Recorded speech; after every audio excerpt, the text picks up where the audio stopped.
आज ये मेरी नर्सरी जो मैं 5 एकड़ से शुरू किया था, आज 14 एकड़ में ये एकड़ से मेरी नर्सरी है। अमरूद की 16 वैरायटी है, आम की 23 वैरायटी है, आंवले की 4 वैरायटी है, बेल की 4 वैरायटी है, नींबू है, किन्नू है।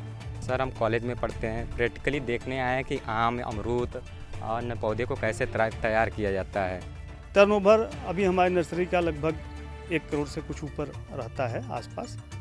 हमारे पास तिल का भी तेल है जो अपने यहाँ प्रोसेस कराते हैं, सरसों का भी तेल है जो अपने यहाँ प्रोसेस करा करके हम लोग इसको जो है बाज़ार तक पहुँचाते हैं। पिछला ईयर जो बीता है हमारा उसमें लगभग 1 करोड़ 7 लाख के आसपास हमारा टर्नओवर था।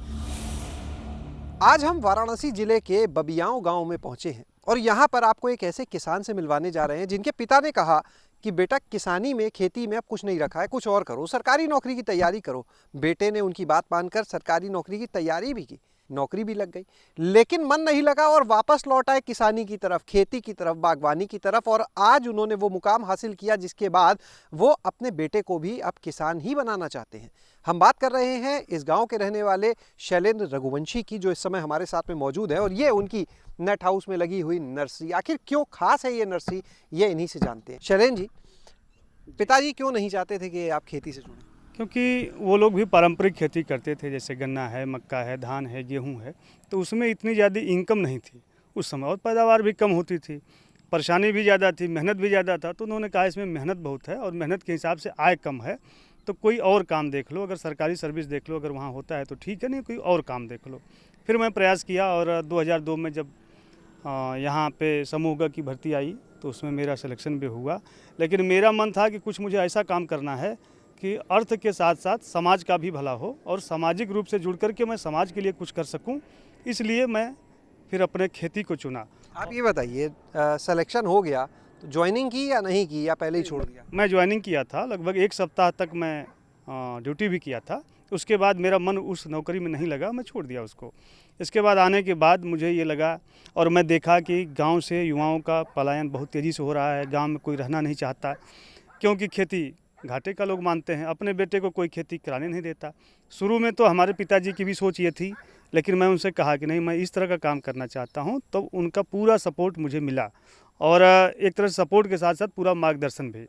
मैं उन्हीं के सहयोग से ये काम शुरू किया और फिर मैं CISH लखनऊ में गया और वहाँ पे वैज्ञानिकों से बात किया कि कैसे हमको क्या नया करना चाहिए। तो उस समय अमरूद की खेती बहुत तेज़ी से हो रही थी और वहाँ पे कई किस्म अमरूद की उन्नत किस्म विकसित की गई थी। तो उन लोगों ने बताया कि नहीं, ये श्वेता है, ये ललित है, ये सरदार है, ये इलाहाबाद सफ़ेदा, इस वैरायटी को आप लगा सकते हैं। फिर मैं वहाँ से पौधा ला करके 5 एकड़ में ये 2006 में रोपण किया। 2 साल बाद जब 2008 में मेरा फल आया पहली बार, क्योंकि मैं सघन बागवानी में किया था, तो उसको देखने के लिए फिर दूर दूर से किसान भी आने लगे। ज़्यादातर महाराष्ट्र और MP के, राजस्थान के ये किसान आते थे और देखते थे कि कैसे मैं कटिंग करके, प्रूनिंग करके पौधे को छोटा रखा हूँ और वर्ष में 3 बार उससे फल ले रहा हूँ।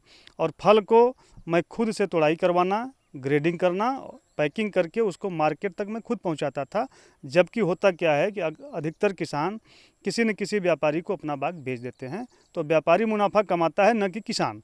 तो मैं जब खुद से मार्केटिंग करना शुरू किया तो मुझे अच्छा लाभ मिलने लगा। कितने क्षेत्रफल से बागवानी शुरू की थी और नर्सरी फिर आपने लगाई, अब कितने क्षेत्र में कर रहे हैं? मैं 5 एकड़ से बागवानी शुरू किया था, तो शुरू में मुझे अच्छी खासी आय मिलने लगी। लेकिन जब हमारे यहाँ बाहर से किसान आते थे हमारी बागवानी देखने, तो लोगों की एक शिकायत होती थी कि अमरूद का हमें अच्छा पौधा कहीं नहीं मिल पाता है। तो मैं उसी समय 2011 में अपने यहाँ एक नर्सरी स्थापित किया 1 हेक्टेयर के क्षेत्रफल में। मैं 500 स्क्वायर मीटर में मैं एक शेड नेट बनाया और उसमें पहली बार मैं 2011 में 30,000 पौधा तैयार किया और 30,000 पौधा मेरा लगभग एक ही प्रदेश में, केवल महाराष्ट्र में चला गया। तो फिर मुझे लगा कि नहीं, अब मुझे ये बढ़ाना चाहिए। तो मैं जो बाग था उसको धीरे धीरे मदर ब्लॉक में तैयार किया और नेट हाउस फिर अलग भी बनाया, पॉली हाउस बनाया और फिर 2 से 2.5 लाख पौधा मैं बनाना शुरू किया। और वो भी देश के लगभग हर प्रदेशों में मेरा पौधा जाता है, जहाँ के किसान आ कर के मेरा बाग पे मेरे विजिट करते हैं, देखते हैं। और मैं पौधा वही बनाता हूँ जिसका मदर ब्लॉक मेरे पास है।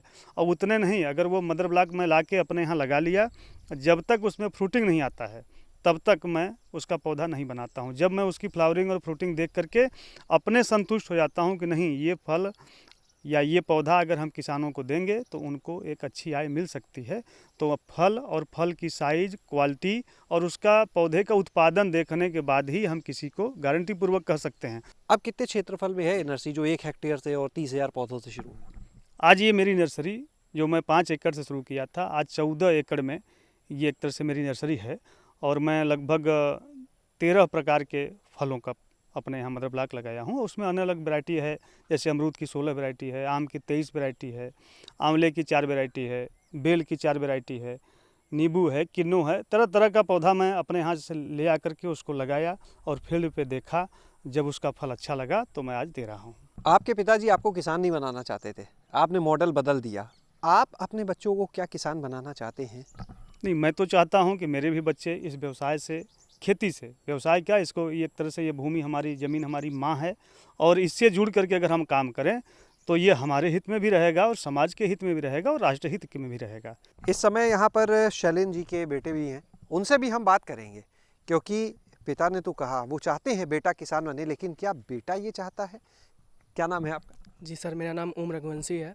ओम, अभी आप क्या कर रहे हैं? पढ़ाई चल रही है, हो गई? जी, मैं अभी बीएससी एग्रीकल्चर कर रहा हूँ महात्मा गांधी काशी विद्यापीठ से। अच्छा, कृषि की पढ़ाई भी कर रहे हैं? जी अंकल। तो यानी मन बना लिया इस लाइन में आने का? हाँ हाँ। अपने मन से या पापा के मन से? नहीं अंकल, मैंने 11th में बायो स्ट्रीम ली थी, बट मेरा एग्रीकल्चर में थोड़ा इंटरेस्ट अच्छा था, इसलिए मैंने फिर 12th पास आउट होने के बाद बीएससी एग्रीकल्चर स्ट्रीम चुनी। आपने यहाँ पर सुना ओम को।